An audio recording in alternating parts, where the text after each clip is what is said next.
Can you come get me? Sophia whispered into the phone, the pounding bass of her sister's wedding reception vibrating through the bathroom stall. Her voice was thick with champagne and sudden, overwhelming panic. Please, I can't do this. I need to leave.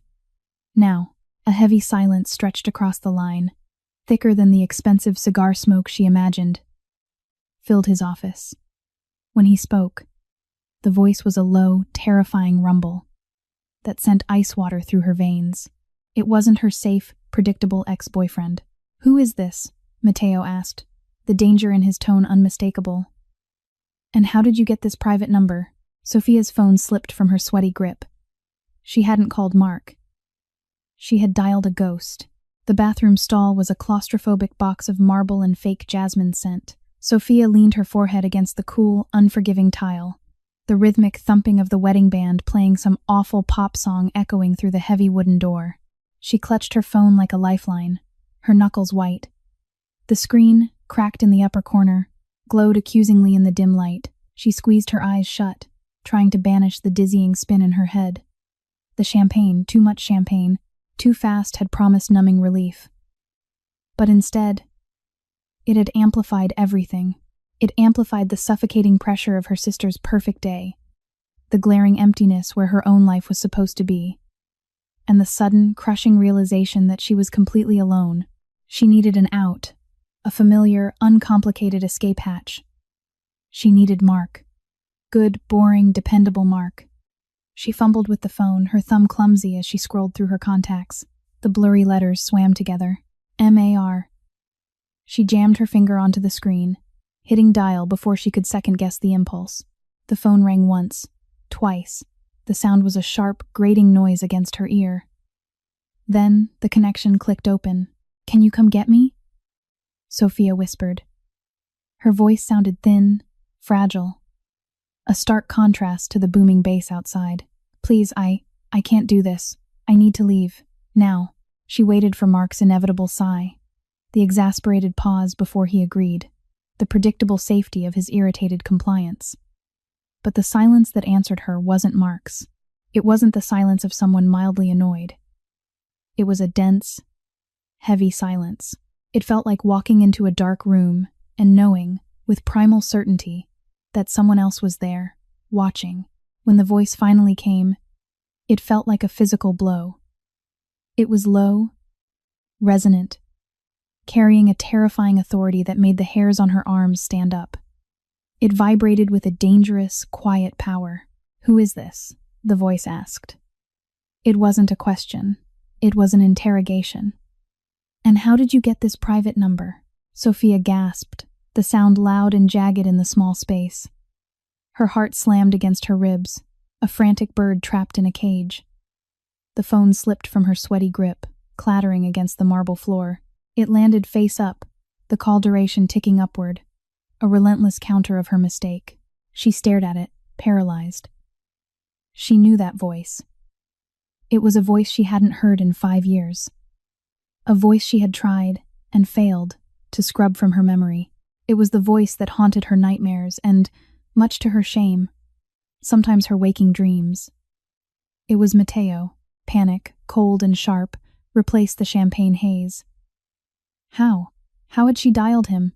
She scrambled to her knees, her expensive silk dress pooling around her. She snatched the phone, her hands shaking so violently she almost dropped it again. She stared at the screen. The contact name wasn't Mark. It was M, just M. She had saved it years ago, a dangerous secret kept hidden in her phone, a number she had sworn never to call. But in her drunken state, her thumb had slipped, choosing the ghost over the safe harbor. Hello? Matteo's voice came through the speaker, sharper now, laced with a terrifying impatience. I asked you a question. Who is this? Sophia couldn't breathe. The walls of the stall seemed to be closing in. She fumbled for the red end call button, her fingers slipping on the smooth glass. She hit it, ending the connection, severing the link. She leaned back against the stall door, sliding down until she was sitting on the cold floor. She pulled her knees to her chest, burying her face in her arms. What had she done? The music pounded on outside, mocking her. It was her sister Chloe's wedding, the event of the season. Hundreds of guests, a minor fortune spent on white roses, a cake the size of a small car, Chloe, radiant and victorious, marrying the heir to a shipping fortune, and Sophia, the older, chaotic sister, hiding in the bathroom, having just drunk-dialed the head of the city's most feared crime syndicate, Matteo De Luca. The name was whispered in certain circles, always with respect, always with fear. He was a shadow, a rumor of violence and immense wealth, and he was also the man Sophia had spent one intense, terrifying, unforgettable summer with before she realized exactly who and what he was. She had run. She had changed her number, moved apartments, severed every tie. She thought she had escaped. She thought she was safe. Her phone buzzed in her hand. A text message. She jumped, nearly dropping it again. She stared at the screen. The notification was from an unknown number, but she didn't need a caller ID. Where are you? 3 words. Simple. Demanding. Terrifying.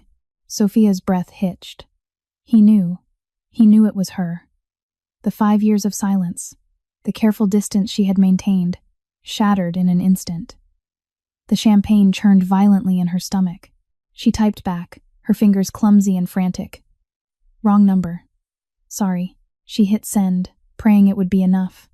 Praying he would dismiss it as a drunk mistake by a stranger. But even as she pressed the button, she knew it was a lie. Matteo didn't do coincidences. He didn't do wrong numbers. Her phone buzzed again. Almost immediately. Don't lie to me, Sophia. Where are you? The use of her name hit her like a physical shock. He hadn't forgotten. He knew exactly who was on the other end of the line. The panic escalated, threatening to consume her. She couldn't tell him. She couldn't let him back into her life. Not here. Not now.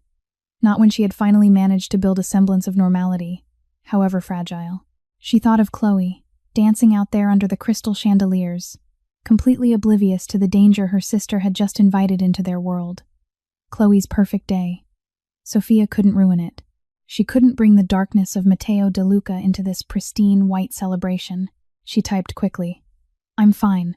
Please, leave me alone. She blocked the number. She shoved the phone deep into her clutch, her hands still trembling. She needed to get out of the bathroom. She needed to get back to the reception. She needed to pretend that the last 5 minutes hadn't happened. She stood up, her legs feeling like jelly. She smoothed down the silk of her dress, taking a deep, shuddering breath. She looked in the mirror above the sink. Her reflection stared back, pale and wide-eyed, a stark contrast to the carefully applied makeup. She looked like a woman who had just seen a ghost.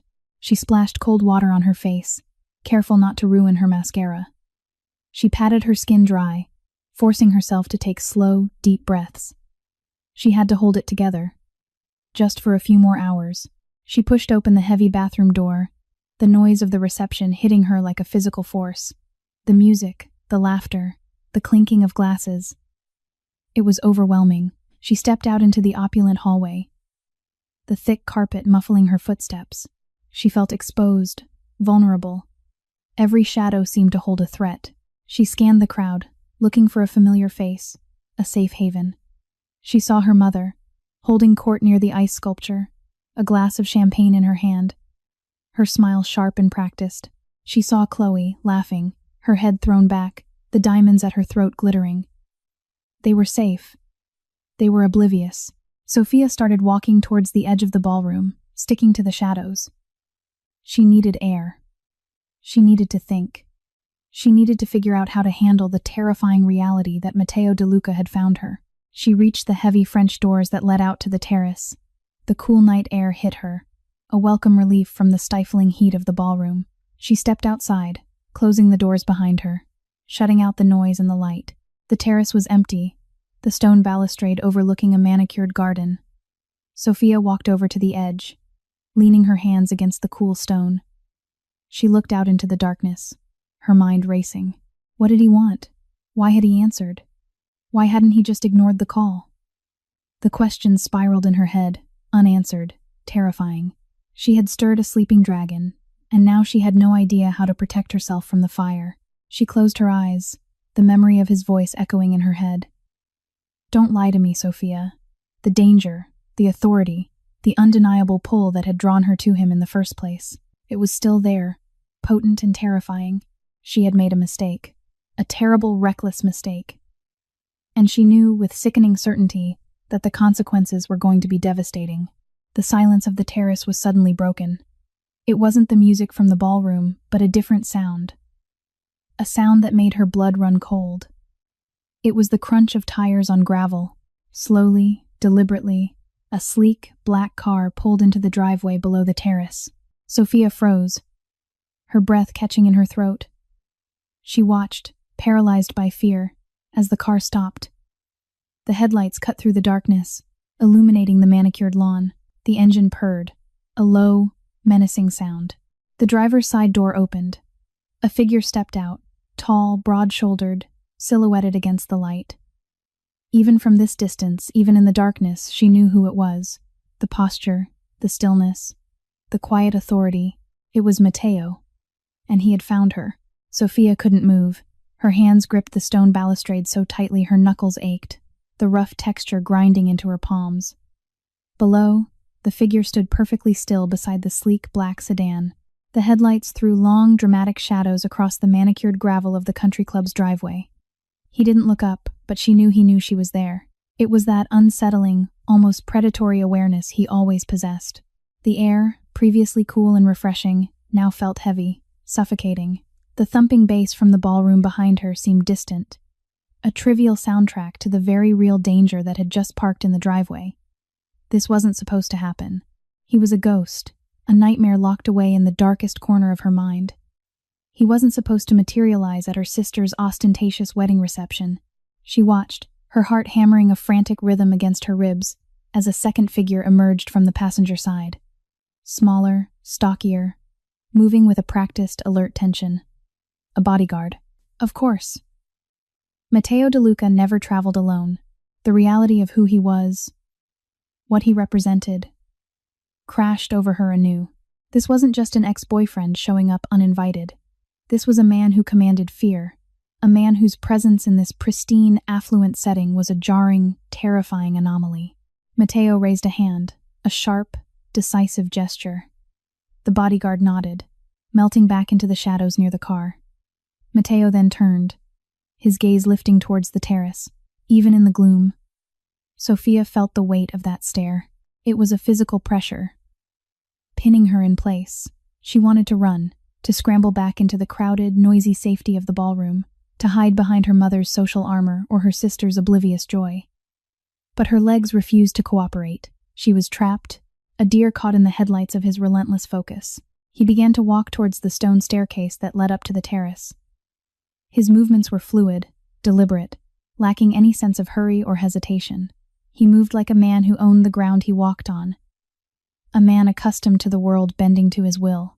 Each step he took echoed in the quiet night, a countdown to a confrontation she was entirely unprepared for. Sophia finally found her breath, a shaky, ragged intake of air. She stumbled back from the balustrade, her high heels catching on the uneven flagstones. She nearly fell, her hands flailing out to steady herself against a large potted fern. She had to get inside. She had to blend into the crowd. She couldn't face him alone out here. She turned towards the French doors, her hand reaching for the brass handle. But before she could turn it, the doors pushed open from the inside. A burst of loud music and warm, perfume-scented air hit her. "Sophia? There you are." It was Chloe. Her sister stood in the doorway, a vision in yards of white silk and lace, her face flushed with champagne and triumph. The diamond tiara on her head caught the light, sparkling aggressively. "I've been looking everywhere for you," Chloe complained, her voice loud, cutting through the tension. "You missed the bouquet toss. And Mom is having a fit because the photographer wants more family photos." Sophia stared at her, her mind blank. The contrast between Chloe's trivial wedding anxieties and the dark figure ascending the stairs was surreal. It was like two different movies playing on the same screen, clashing violently. I just needed some air," Sophia stammered, her voice thin and unconvincing. She shot a panicked glance over Chloe's shoulder, towards the dark expanse of the terrace. The top of the stairs remained empty, but she knew he was close. She could feel it. "Well, you look pale," Chloe observed, her brow furrowing slightly, though her tone remained mostly self-involved. Are you sick? You better not throw up. Not on my day. I'm fine, Sophia lied, grabbing Chloe's arm. Perhaps a little too tightly. Let's go back inside, now. She tried to pull her sister back into the ballroom, desperate to put a locked door between herself and the terrace. But Chloe resisted, planting her feet. Wait, hold on, Chloe said, peering past Sophia into the darkness.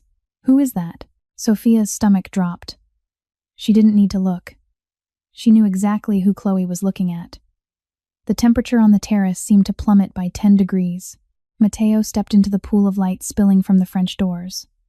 He stopped, just a few feet away. He was dressed impeccably. A dark, tailored suit that spoke of money and power, a stark contrast to the pastel tuxedos favored by the wedding guests. He looked older, harder, the lines around his eyes more pronounced, his jaw set with a rigid intensity. The dangerous energy surrounding him was almost palpable.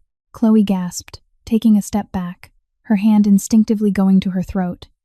The sheer, intimidating presence of the man was enough to silence her usual chatter. She looked from Matteo to Sophia, her eyes wide with confusion and a nascent alarm. Sophia? Chloe whispered, her voice trembling slightly. Who is your friend? Sophia felt the blood drain from her face. She couldn't speak. She couldn't form the words. The silence stretched, thick and suffocating. Matteo didn't look at Chloe. His gaze was fixed entirely on Sophia, dark and unwavering. It was a look that promised consequences. A look that said he hadn't come all this way just to turn around and leave. She called me, Matteo said, his voice low, cutting through the silence like a blade. It was a voice that commanded attention. A voice used to giving orders, not explaining itself. She said she needed me to come get her. Chloe's head whipped towards Sophia, her expression shifting from confusion to shock, and then to a rapidly brewing anger. You called him? Who is he? Why would you call someone to come get you at my wedding? The accusation hung in the air, sharp and ugly. Sophia felt cornered.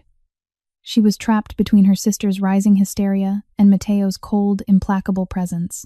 The carefully constructed facade she had maintained all evening was crumbling, piece by piece. Chloe, please, Sophia pleaded, her voice barely a whisper. It's a mistake. It's a long story, just go back inside. I'm not going anywhere until someone tells me what the hell is going on, Chloe snapped, her voice rising in pitch. The music from the ballroom seemed to dip slightly, as if the party itself was pausing to listen to the drama unfolding on the terrace. Matteo finally shifted his gaze to Chloe. It was a brief, dismissive glance, the kind one might give to a particularly annoying insect. It was a look that spoke volumes about his assessment of her and her perfect day. Your sister, Matteo said, his tone flat, devoid of emotion, made a call. I answered. Now, she is coming with me. It wasn't a request. It wasn't a negotiation. It was a statement of fact, delivered with a chilling certainty. Like hell she is. Chloe exploded, stepping forward, her protective instincts finally kicking in, however misguided. You can't just show up here and order her around. This is a private event. You need to leave. Matteo didn't move. He didn't even blink. He simply looked back at Sophia, his expression unreadable. But Sophia knew him. She saw the dangerous tightening of his jaw, the slight narrowing of his eyes.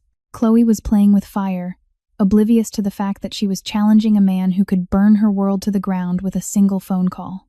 The situation was escalating rapidly. The quiet panic Sophia had felt earlier was morphing into a full-blown crisis. She had to defuse it. She had to get Matteo away from Chloe, away from the wedding, before something terrible happened. Stop, Sophia commanded, her voice surprisingly firm, shocking both Chloe and herself. She stepped between them, her back to her sister, facing Matteo. Just stop. She looked up at him, meeting his dark, intense stare. The fear was still there, a cold knot in her stomach. But it was overlaid with a desperate need to protect her family, to contain the damage she had caused. You shouldn't have come, she said, her voice steady, despite the trembling in her hands. You called. He countered, his voice equally steady, an immovable force meeting a desperate object. I was drunk. It was a mistake. I dialed the wrong number. The lie felt flimsy, inadequate, but she clung to it. Mateo stepped closer. The proximity was overwhelming. She could smell his cologne, a faint, expensive scent of cedar and smoke, mixed with the dangerous, metallic tang of his presence. He leaned in, his voice dropping to a whisper meant only for her. "We both know that's a lie, Sophia," he murmured, his breath warm against her cheek. "You didn't dial a wrong number. You dialed a ghost. And now? The ghost is here." He reached out, his hand closing around her wrist. The grip wasn't painful, but it was absolute. It was a physical manifestation of his claim, a chilling reminder that he wasn't going to let her go easily. The panic flared again, a wild, trapped animal thrashing in her chest. Behind her, Chloe gasped, her voice shrill with alarm. "Hey, let go of her! Security! Someone call security!" The situation had officially spiraled out of control. The wedding, the careful pretense, the 5 years of running it was all disintegrating on this dimly lit terrace. And Matteo De Luca, the man she had sworn to forget, was the wrecking ball tearing it all down. The cry for security pierced the tense air like a siren. The music from inside seemed to completely stop, replaced by the chaotic murmur of alarmed guests sensing trouble. Sophia felt a fresh wave of nausea. The absolute worst-case scenario was unfolding. Matteo didn't flinch. His grip on her wrist remained firm, anchoring her to the spot, but he didn't move aggressively towards Chloe. Instead, he gave Sophia a look that was almost disappointed. "Security," he repeated softly, the word a dangerous purr. He finally let go of her wrist, stepping back half a pace, creating a fraction of breathing room that felt like none at all. "You think mall cops in rented tuxedos are going to handle this?" "Matteo, please," Sophia hissed, her voice frantic. A desperate whisper meant only for him. "Just leave. Before this gets worse." "It's already worse, Sophia," he replied, his tone chillingly calm. "You invited me into this mess. Now we deal with it." The French doors burst open entirely. 2 large men, thick-necked and wearing tight black suits with earpieces, pushed their way onto the terrace. Behind them, the pale, anxious face of the wedding planner hovered, followed closely by a crowd of curious, whispering guests. The private confrontation was now a public spectacle. "Is there a problem out here, Miss Bennett?" The larger of the 2 guards asked, stepping past Chloe. His eyes locked on Matteo. The guard's hand hovered near his hip, a gesture that was entirely instinctual and entirely futile against the man standing before him. Sophia felt the blood roaring in her ears. She had to defuse this instantly, or the pristine white marble of the terrace was going to be stained. Matteo's bodyguard, the unseen presence by the car, was undoubtedly watching, waiting for a signal. One wrong move from these rented bouncers, and violence would erupt at Chloe's perfect wedding. "No," Sophia blurted out, stepping in front of Matteo again, shielding him from the guards. Her voice was too loud, too desperate. "No, there's no problem. He's a friend. He's an old friend. He just arrived late." Chloe let out a scoff of pure disbelief. "A friend? He just grabbed you. And you told me you didn't know who he was a second ago?" She turned to the guards, her voice shrill. "He's trespassing. He's not on the guest list. Escort him out." Now, the guards tensed, taking a collective step forward. The air crackled. Sophia saw Matteo's posture shift infinitesimally, a slight dropping of his center of gravity. It was the stance of a predator preparing to strike. He wasn't going to be escorted anywhere. "Wait!"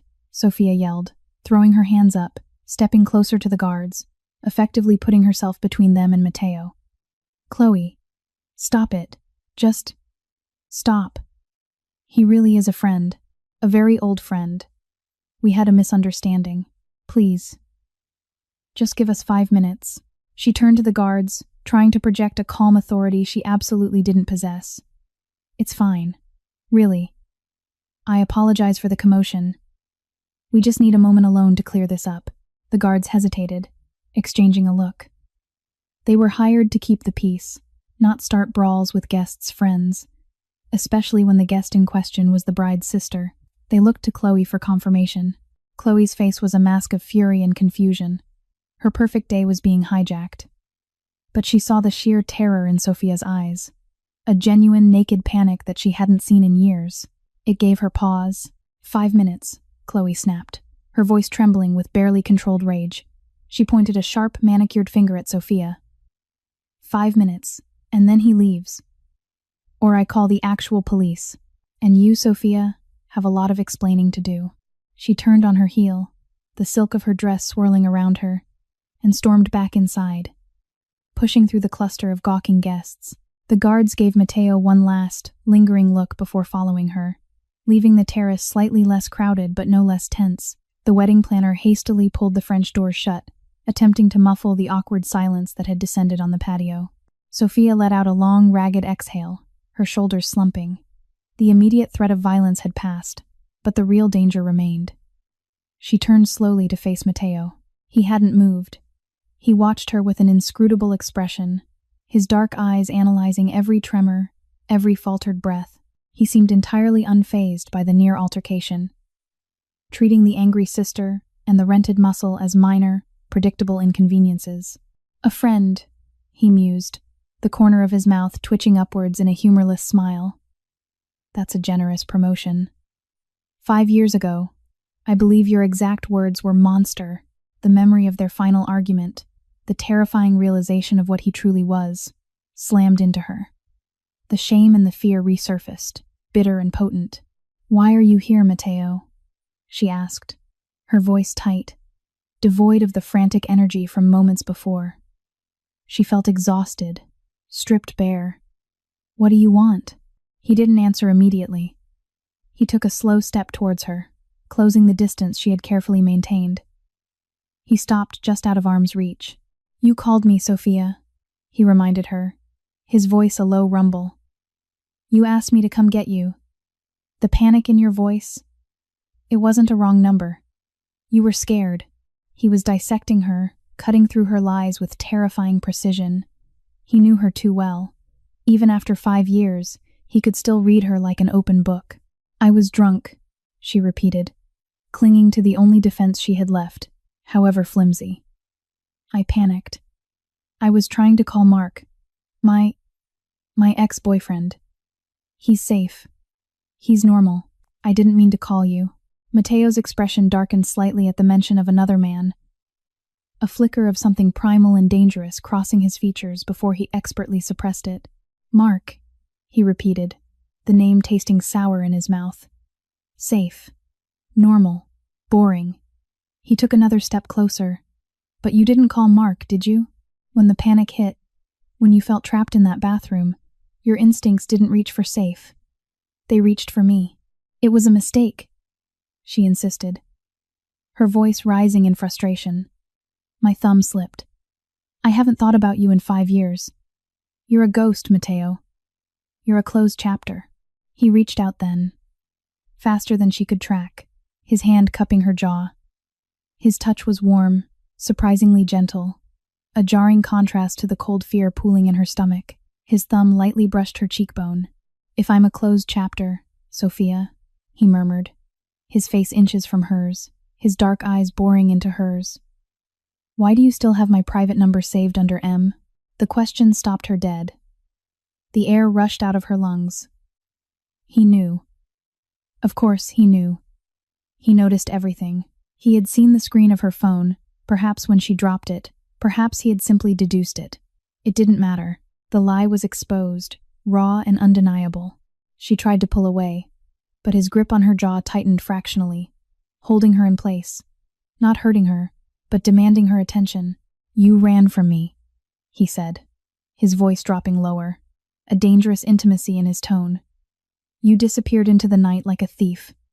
You changed your number, your address. You tried to erase me. I had to, she whispered, the truth finally breaking through her defenses.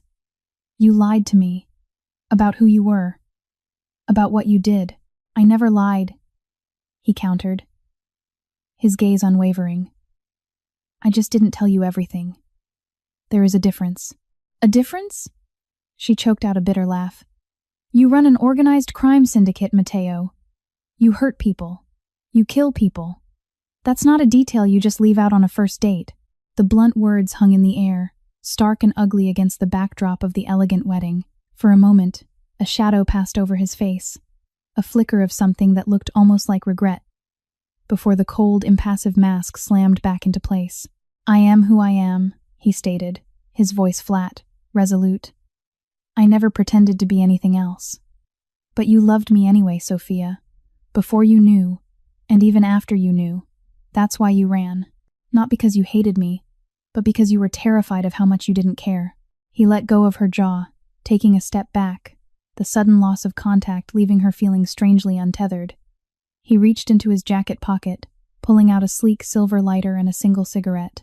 He lit it, the flame illuminating his harsh features for a brief second before he snapped it shut.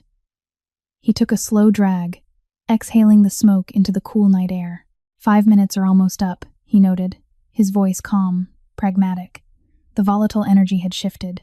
He was back in control. "You have a choice to make, Sophia. You can go back inside. You can play the dutiful sister. You can pretend this never happened.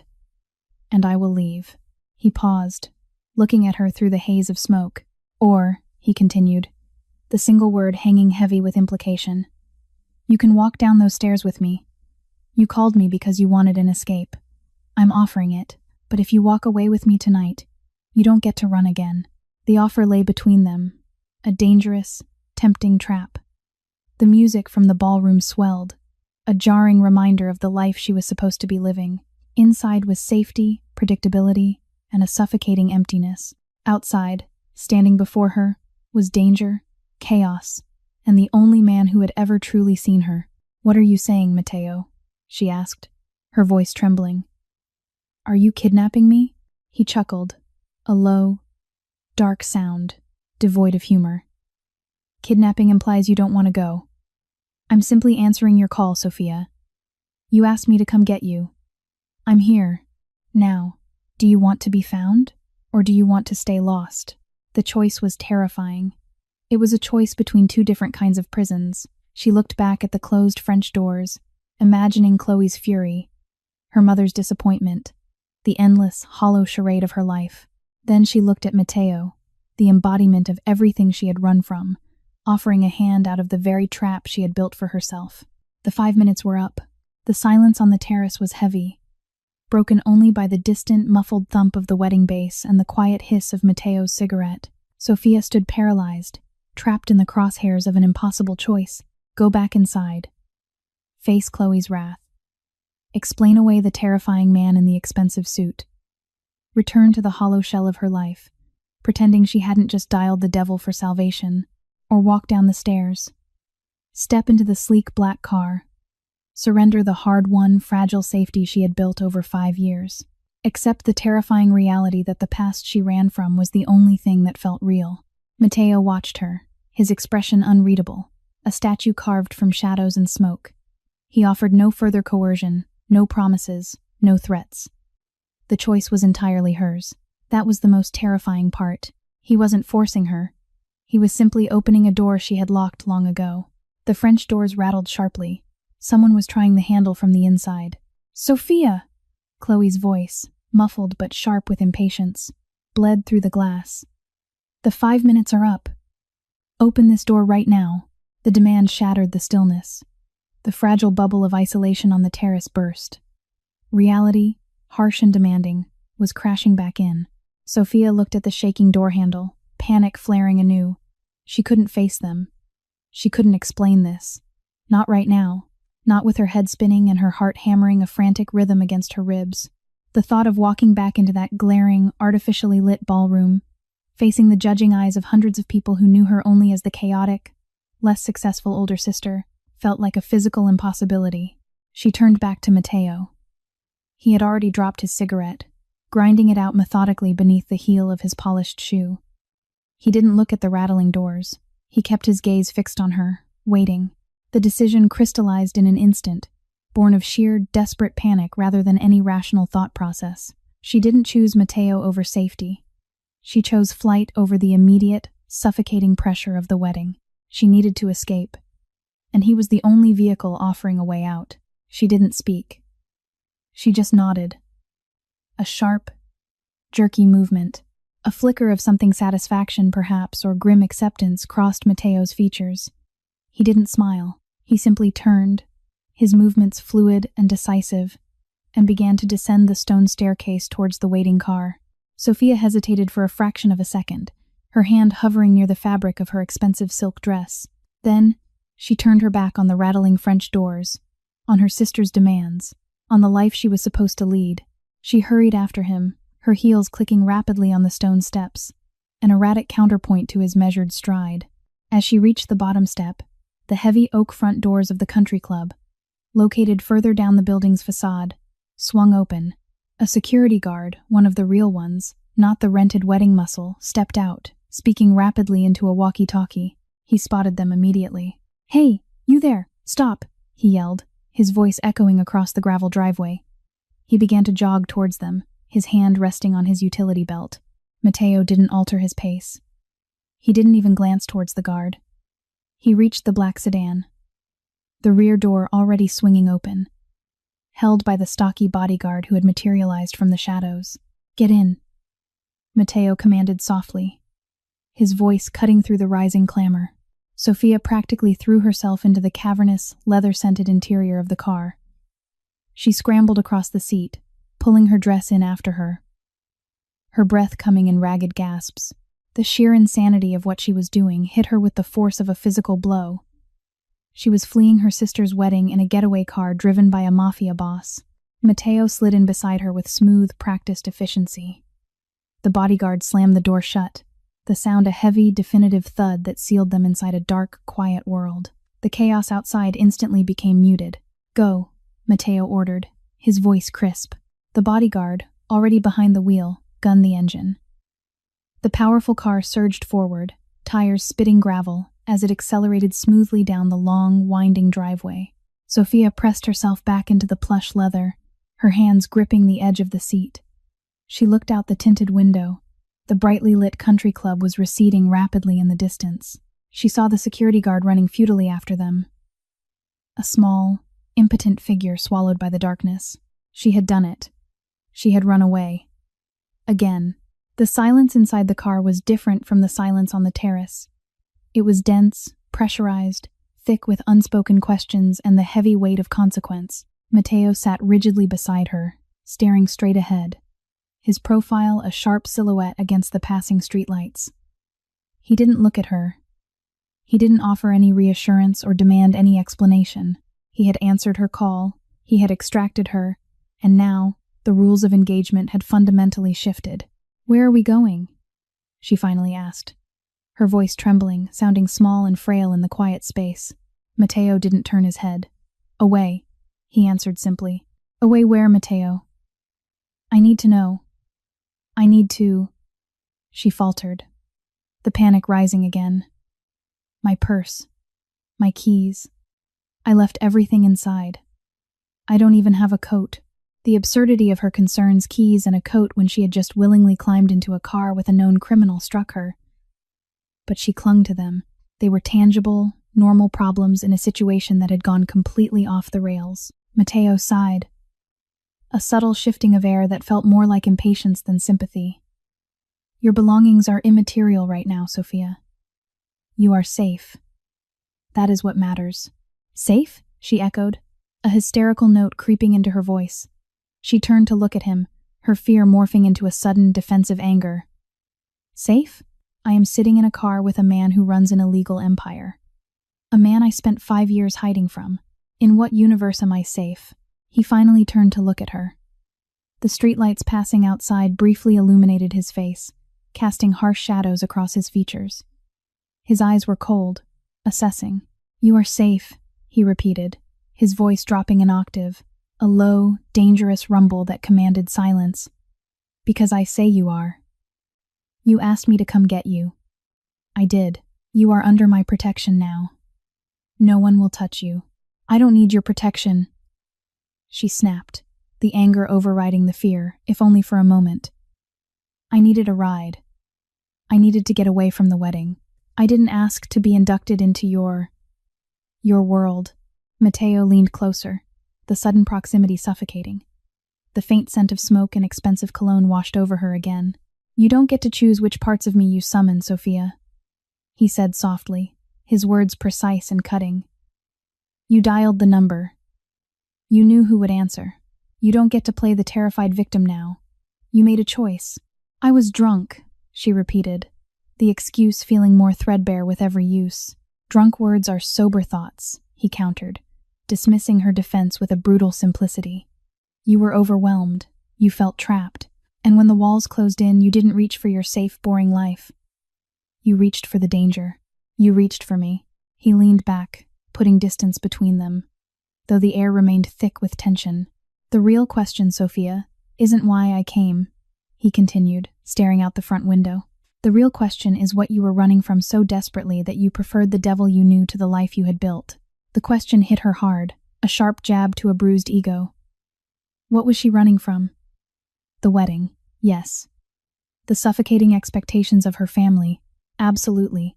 The relentless, creeping realization that she was 32, single, and profoundly unhappy with the safe, quiet life she had forced herself into? Yes, all of it, but she couldn't admit that to him. Admitting it meant giving him power. It meant validating the terrifying truth that perhaps, on some deeply submerged level, she hadn't dialed his number by mistake at all. She turned away, staring out the darkened window, watching the blur of the city outskirts fly past. She didn't know where he was taking her.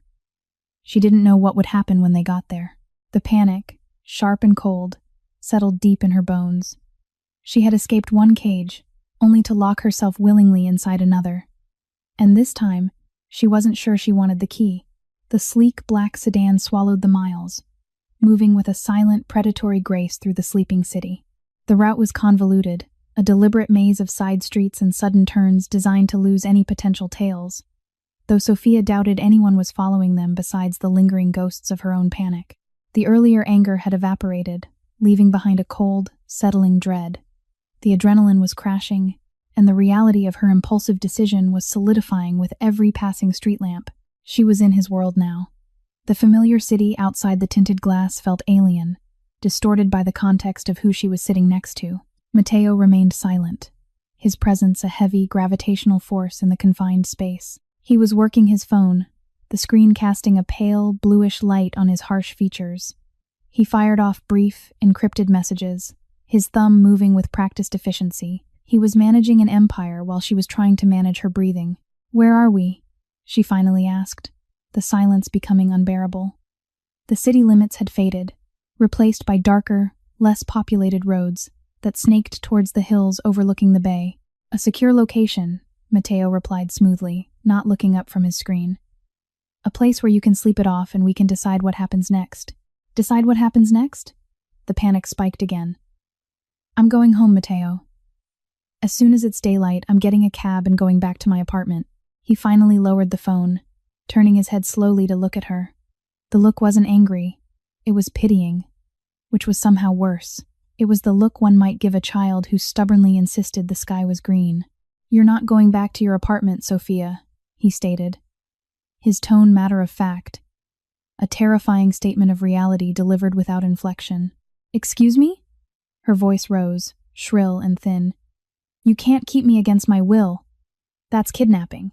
That's a federal crime." Matteo sighed, a weary sound that seemed to carry the weight of 1,000 similar, tedious conversations. "I'm not keeping you anywhere. I'm protecting you. The moment you called me, the moment my car was seen at that country club, your quiet, anonymous life ceased to exist. You're a variable now. An unknown. In my world, unknowns are dangerous." "I don't care about your world," she shouted, twisting in her seat to face him fully, the silk of her ruined dress rustling loudly. "I am not part of it. I haven't been for 5 years. You made yourself a part of it the second you hit dial," he countered, his voice remaining level, an infuriating calm against her rising hysteria. "Do you think the people who watch me, the people who wait for me to show a weakness, won't notice that I dropped everything to retrieve a woman from a high society wedding? They will find out who you are. They will find out where you live. And they will use you." The cold logic of his words hit her like a physical blow. She had been so focused on the immediate escape, on the terror of his presence, that she hadn't considered the broader implications. She had viewed the phone call as an isolated mistake, a momentary lapse in judgment. He viewed it as a tactical error with catastrophic potential. So, What? She whispered, her anger deflating, replaced by a cold, creeping realization of her own monumental stupidity. I'm just stuck with you? A prisoner in some safe house because I drunk dialed the wrong number? You are a guest, he corrected, his tone softening slightly, though the underlying steel remained. A protected guest, until I am certain that your presence tonight went unnoticed by the wrong people. You stay where I can ensure your safety. It's not a negotiation, Sophia. It's a necessity. She slumped back against the seat, the fight draining out of her. She was trapped. Not by physical force, but by the undeniable, terrifying logic of the situation she had created. The champagne haze had completely dissipated, leaving behind a sharp, agonizing clarity. She had ruined everything. The car slowed, turning off the main road onto an unmarked, heavily wooded private drive. The headlights swept across dense foliage and imposing iron gates that swung open silently as they approached, recognizing the vehicle's signal. They drove further up the winding path, the trees eventually breaking to reveal a massive, modern structure composed of dark stone and expansive glass, perched on the edge of a cliff overlooking the dark expanse of the bay. It wasn't a gritty hideout. It was a fortress disguised as an architectural masterpiece. The car glided to a stop in a circular driveway paved with dark slate. The bodyguard was out of the car instantly, opening Sophia's door. The crisp night air hit her, smelling of pine and salt water, a stark contrast to the stale air of the wedding reception. She stepped out hesitantly, her thin heels clicking on the stone. The house loomed before her, silent and intimidating. There were no lights on inside, save for a dim glow near the entrance. Matteo walked around the car, his posture relaxed but inherently watchful. He gestured towards the massive front door. "Welcome to the sanctuary," he said, a touch of dark irony in his voice. He led her inside. The interior was as imposing as the exterior. High ceilings, minimalist furniture in shades of charcoal and steel, and vast windows that looked out over the black water. It was beautiful, sterile, and utterly devoid of warmth. It felt like a high-end holding cell. A man stepped out of the shadows near the staircase.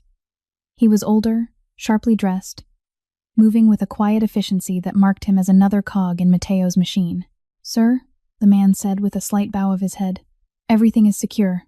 The perimeter is checked." "Thank you, Elias," Matteo replied. He turned to Sophia. "Elias will show you to a guest room. There are fresh clothes in the closet, toiletries in the bathroom. Try to get some sleep. We will talk in the morning when you are clear-headed." It was a dismissal. He was managing her, processing her like a piece of cargo that needed to be stored safely for the night. The emotional intensity of the terrace, the volatile history between them, he was compartmentalizing it all, shutting it down behind a wall of cold pragmatism. "Matteo, wait," she said, her voice shaking slightly as Elias stepped forward. "Please. I don't understand. Why did you really come? You could have ignored the call. You could have sent someone else. Why you?" Matteo stopped, his hand resting on the sleek banister of the staircase. He didn't turn around immediately. The silence stretched, filled only by the faint, distant sound of the ocean crashing against the cliffs far below. When he finally turned, his expression was unreadable, a mask of smooth, polished stone. The flicker of vulnerability she thought she had seen earlier was gone, replaced by the impenetrable facade of the man who ruled a dark empire. "Because," he said softly, his voice echoing slightly in the cavernous foyer, "I needed to see for myself if the ghost that haunts my phone was finally ready to be real again." He didn't wait for a response. He turned and walked down a dark hallway, disappearing into the shadows of his fortress. Sophia stood alone in the massive, sterile entrance, the chill of the marble floor seeping through her thin shoes. She watched the empty space where he had been, his words echoing in her mind. He hadn't come out of obligation. He hadn't come out of a sense of duty. He came because, despite everything, despite the 5 years of silence and the miles of distance, the tether between them hadn't broken. It had merely been pulled taut, and tonight, she had been the one to snap it back. "Miss?" Elias's voice was polite, deferential, but firm. He gestured towards the stairs. "If you would follow me, please." Sophia took a deep breath, the air tasting of expensive wood and cold stone. She gathered the ruined skirts of her bridesmaid dress, feeling ridiculous and utterly out of place. She turned and followed the man up the stairs, stepping deeper into the labyrinth of Matteo De Luca's world, acutely aware that she had no idea how to find her way back out.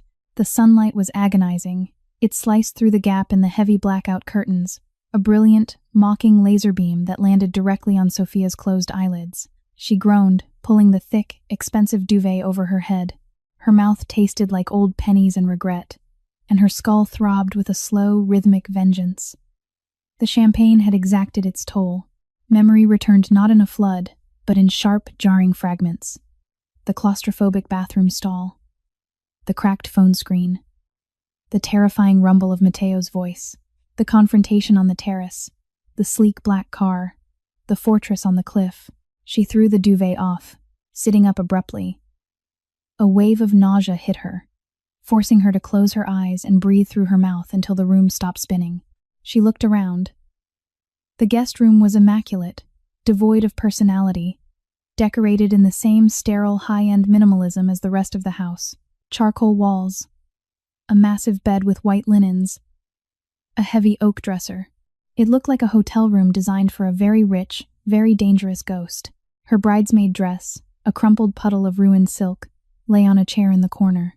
It looked pathetic, a stark reminder of the life she had fled just hours ago. On the dresser sat a stack of neatly folded clothes, a cashmere sweater, dark jeans, basic undergarments all her size. A silent, terrifying testament to the efficiency of Matteo's organization. He hadn't just provided a room. He had anticipated her needs before she even knew she had them. She dragged herself out of bed, her legs feeling weak and shaky. She moved to the bathroom, an expanse of dark slate and chrome. She splashed cold water on her face, staring at her reflection. She looked wrecked, mascara smudged under her eyes, her skin pale and drawn, her hair a tangled mess. She looked exactly like a woman who had blown up her own life on a drunken impulse. She stripped off the remnants of her makeup, showered quickly under the stinging spray of a rain shower head, and put on the provided clothes. They fit perfectly, which only added to her unease. She felt like a doll being dressed by an unseen, controlling hand. Taking a deep breath, she opened the bedroom door. The house was unnervingly quiet. She walked down the wide, carpeted hallway, following the faint scent of coffee. It led her down the main staircase and into a sprawling, state-of-the-art kitchen that looked like it belonged in a culinary magazine, rather than a mob boss's safe house. Matteo was sitting at the massive island counter, bathed in the harsh morning light streaming through the floor-to-ceiling windows. He was dressed casually, a dark Henley shirt and jeans, a stark contrast to the intimidating suit from the night before. He looked tired, the lines around his eyes more pronounced, a shadow of stubble darkening his jaw. He was scrolling through a tablet, a mug of coffee in his hand. He didn't look up as she entered, but she knew he felt her presence. The air in the room shifted, tightening with unspoken tension. "There is coffee," he said, his voice gravelly, lacking the smooth authority of the night before. He gestured vaguely towards an intricate espresso machine. "Elias made breakfast. If you have the stomach for it." Sophia ignored the food. She moved to the machine, her hands shaking slightly as she poured a cup of black coffee. She gripped the warm ceramic, using it as an anchor. She turned to face him, leaning against the counter, putting as much physical distance between them as the island allowed.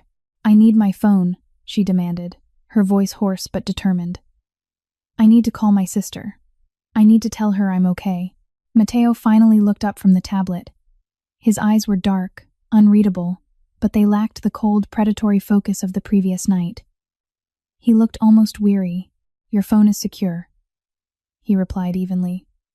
"And calling your sister is the last thing you should do right now. She's probably terrified." Sophia snapped, anger flaring through the hangover. "I disappeared from her wedding with a complete stranger. The police are probably looking for me." "The police are not looking for you," Matteo stated, his tone flat, a definitive dismissal of her concern. The situation at the country club was handled. A discreet donation to the local precinct ensured that the incident report regarding a disruptive guest was filed and forgotten. "Your sister believes you left with an old friend who had a family emergency. She is angry, not terrified." Sophia stared at him, appalled. "Handled? You handled my sister's wedding? You bribed the police?" I contained the fallout of your impulsive actions, Sophia. He corrected, his voice hardening slightly. I ensured that your name, and more importantly, my presence, did not end up on a police scanner. You should be thanking me. Thanking you? She let out a harsh, incredulous laugh. You kidnapped me, dragged me to this fortress, and now you're controlling who I can talk to. I am not thanking you, Matteo. I am leaving. She turned, setting the coffee mug down with a sharp clatter, and marched towards the hallway that led to the front door. Sophia, stop. The command was quiet, but it carried the weight of a physical barrier. She didn't stop. She reached the massive front door, her hands fumbling for the lock. The doors are sealed, he said from the kitchen archway. He hadn't rushed after her. He had simply followed at a measured pace. They require a biometric scan to open from the inside. You cannot leave. She yanked on the heavy handle. It didn't budge. Panic, cold and sharp, flared in her chest. She spun around, flattening herself against the door. Let me out, she said, her voice dropping to a dangerous whisper. The fear was morphing into something harder, more feral. Open the door, Matteo. Right now. He stood a few feet away, his hands shoved deep into his pockets.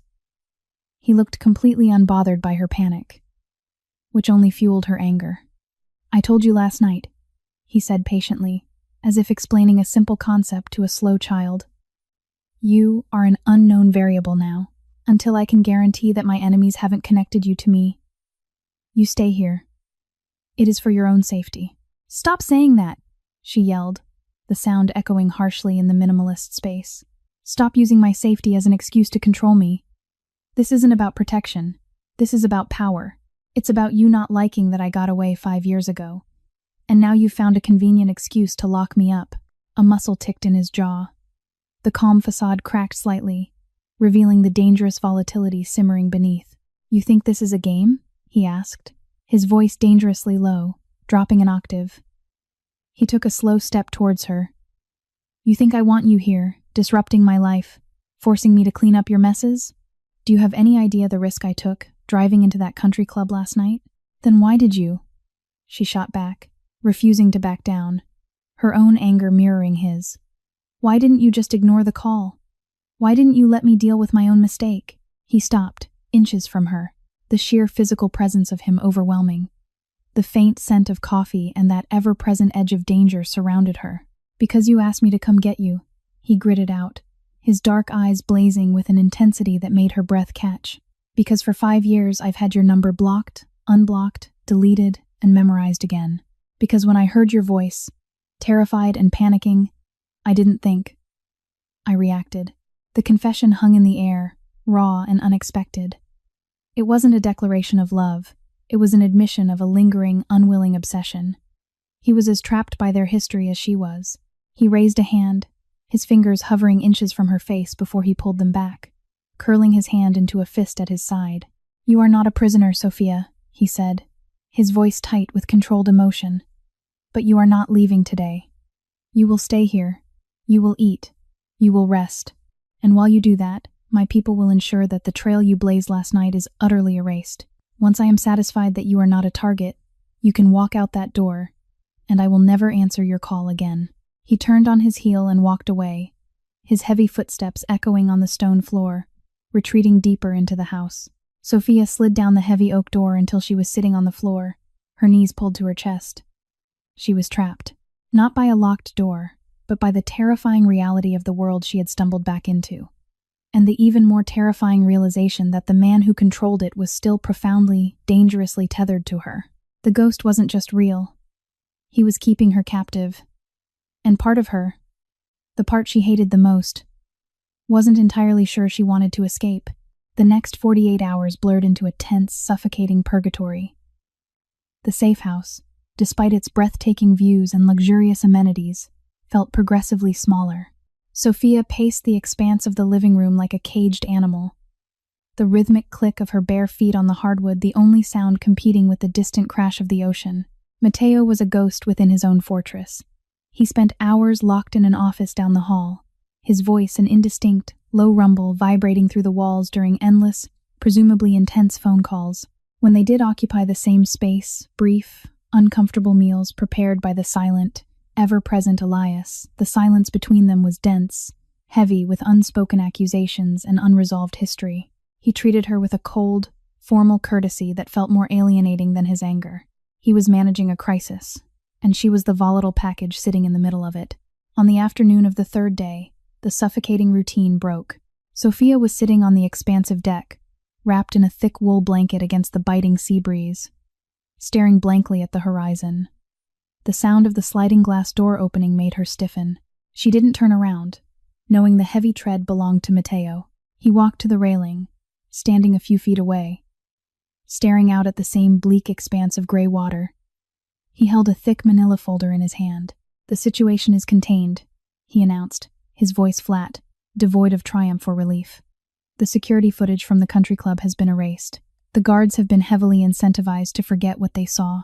Your digital footprint for the last 3 days has been scrubbed." Sophia pulled the blanket tighter around her shoulders. "So, I'm free to go. The unknown variable is neutralized."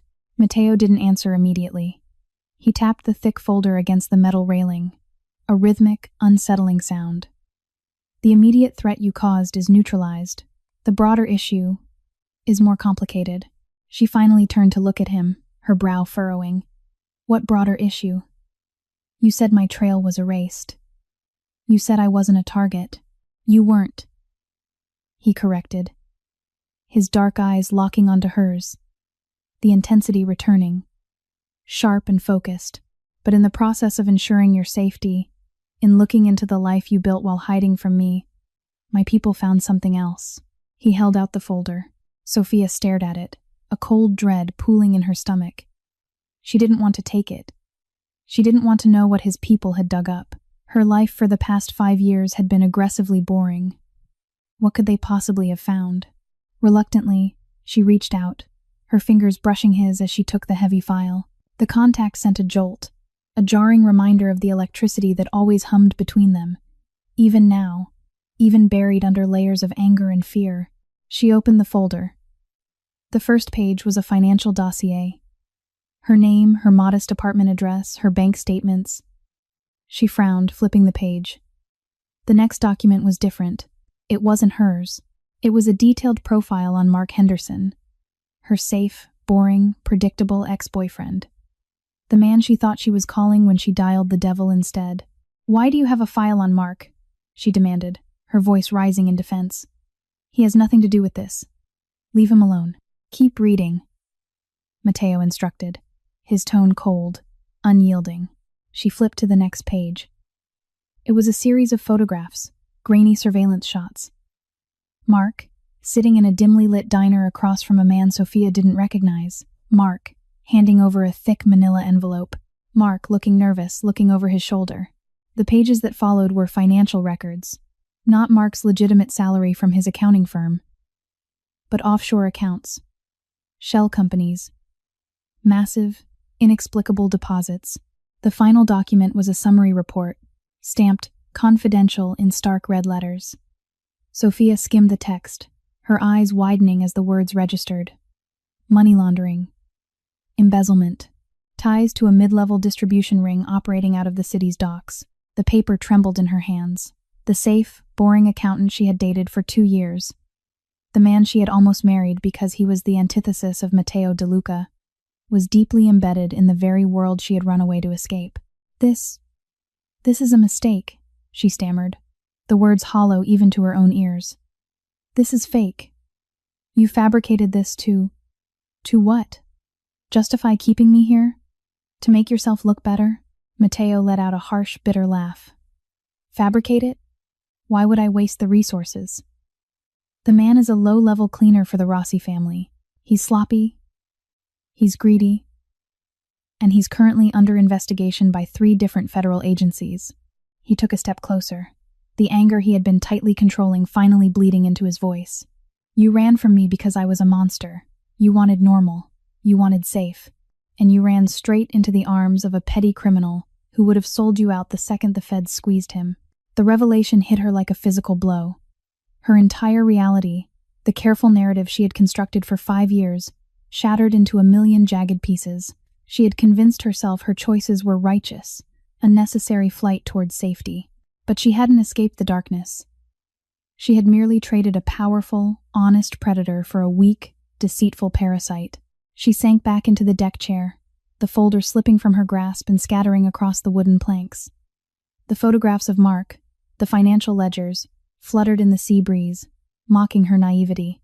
He told me he was an accountant, she whispered, her voice barely audible over the wind. The sheer scale of the lie was suffocating. He is an accountant, Matteo corrected, his tone turning pragmatic, the anger receding into a cold assessment of the facts. He just balances ledgers that are soaked in blood. The Rossis are careless. The authorities are closing in on him. If you had called him that night, if you had gotten in his car, you would likely be sitting in a federal holding cell right now as an accessory. He crouched down, picking up the scattered papers, his movements methodical. He tapped them into a neat stack and placed them on the small table next to her chair. The irony, Sophia, he said softly, looking up at her. His dark eyes filled with a complex mix of vindication and a strange, unexpected pity.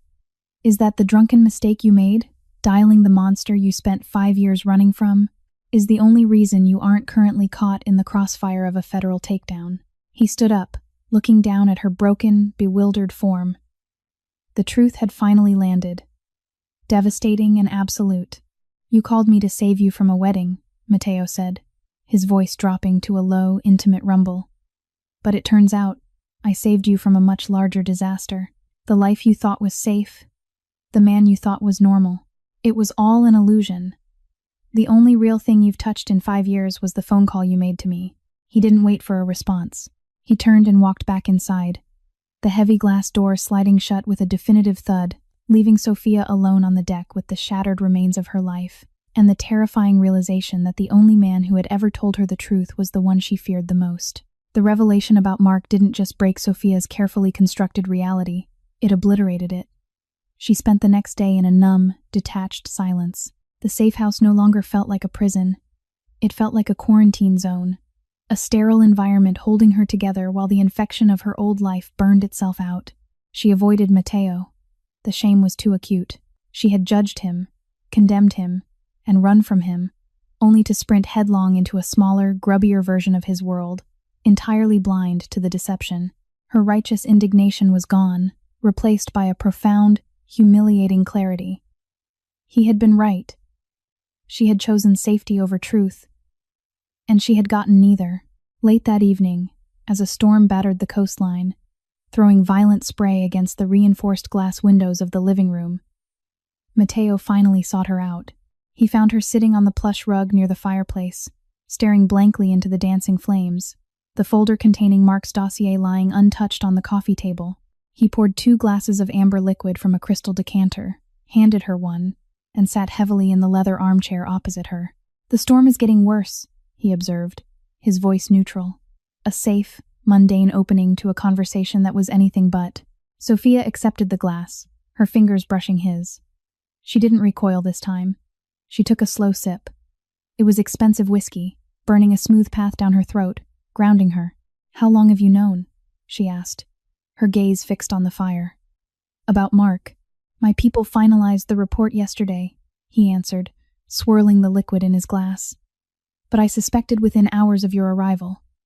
When you mentioned his name, I had him flagged. In my line of work, coincidences are rare. A woman connected to me, suddenly dating an accountant with unexplained assets? It warranted a look. You checked up on me, she stated. Not an accusation, but a simple fact. You called me. He reminded her quietly. You re-entered the board. I had to know what pieces were in play. Silence stretched between them, comfortable but heavy, filled only by the crackle of the fire and the howling wind outside. The animosity was gone, burned away by the harsh light of the truth. They were 2 people sitting in the wreckage, finally seeing things clearly. I felt so stupid, she confessed, her voice barely above a whisper. For 5 years, I thought I was making smart choices. Safe choices. I was so proud of my boring life, and the whole time, I was just a prop in someone else's hustle. She finally looked at him. The firelight softened the harsh angles of his face, making him look less like a kingpin and more like the man she had met that intense, terrifying summer. "I judged you, Mateo," she said, the words tasting like ash. "I ran because I thought I was better than the darkness you live in. But I just traded your darkness for a different shade. A coward's shade." Mateo leaned forward, resting his elbows on his knees, his dark eyes locking onto hers. The intensity was back, but it wasn't intimidating. It was anchoring. "You ran because you were terrified, Sophia," he said, his voice a low, steady rumble. "You were terrified of who I was, yes. But you were more terrified of the fact that you didn't care. The darkness didn't repel you. It pulled you in. That's what scared you. That's why you needed Mark. You needed a shield against your own nature." He was dissecting her again, cutting past the excuses, straight to the bone. And this time, she didn't fight him. He was right. The safe, boring life had been a performance. A desperate attempt to ignore the chaotic, dangerous spark inside her, the spark that only he had ever truly ignited. "So, what happens now?" she asked, the question hanging heavy in the charged air between them. He set his glass down on the table, the sharp click echoing in the quiet room. He stood up, walking over to the massive window, looking out into the raging storm. The glass reflected his silhouette, dark and imposing. "The threat from your phone call is neutralized," he stated, his tone shifting back to the pragmatic leader. "The Rossis are busy dealing with the feds. They won't notice a missing, low-level accountant's ex-girlfriend. Your sister believes you are safe. Your apartment is untouched." He turned back to face her, the firelight catching the sharp, decisive set of his jaw. "The doors are unlocked, Sophia," he said quietly. The statement hit her with the force of a physical blow. It was the moment she had been demanding for 3 days, the freedom she had fought for, and yet, hearing it now, it didn't feel like liberation. It felt like an eviction. "You're free to go," he continued, his voice devoid of emotion, a deliberate, painful distancing. "Elias will drive you back to the city in the morning. You can go back to your apartment. You can pretend this weekend never happened. You can find another Mark.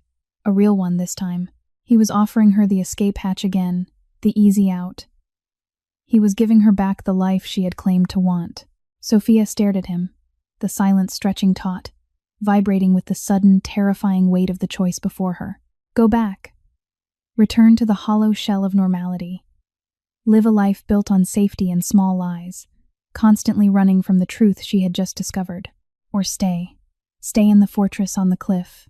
Acknowledge the dangerous, undeniable gravity that pulled her towards the man standing before her. Accept the terrifying reality of his world, not as a victim, but as a willing participant. She looked at the folder containing Mark's lies, then up at Mateo, the man who had only ever offered her harsh, uncompromising truth. The fear was still there, a cold knot in her stomach, but it was no longer a paralyzing terror.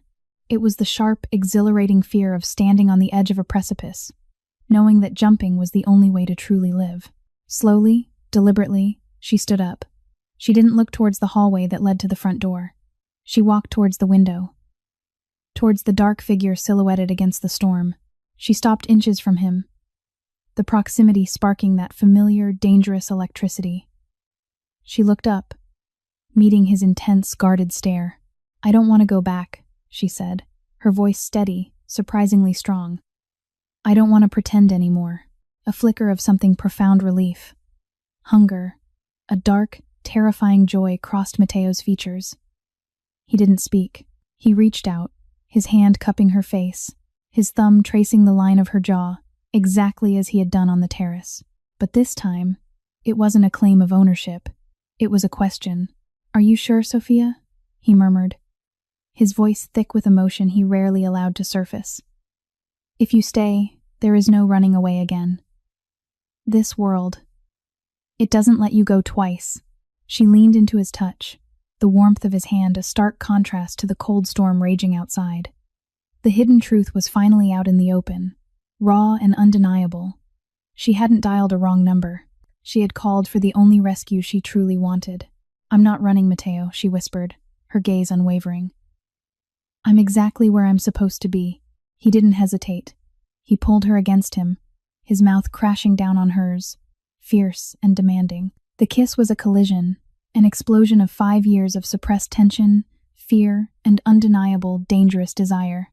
Sophia surrendered to it entirely, wrapping her arms around his neck, anchoring herself to the storm inside the fortress, finally accepting that the darkness wasn't something to fear. It was simply where she belonged. Sometimes, the mistakes we make in panic are the only things that force us to confront the truth we've been hiding from ourselves. Sophia ran from the darkness, only to discover that the safe light was a far more dangerous illusion. True freedom isn't found in hiding.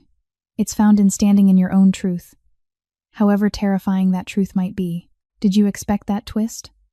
Let me know in the comments if you would have stayed or walked out that door.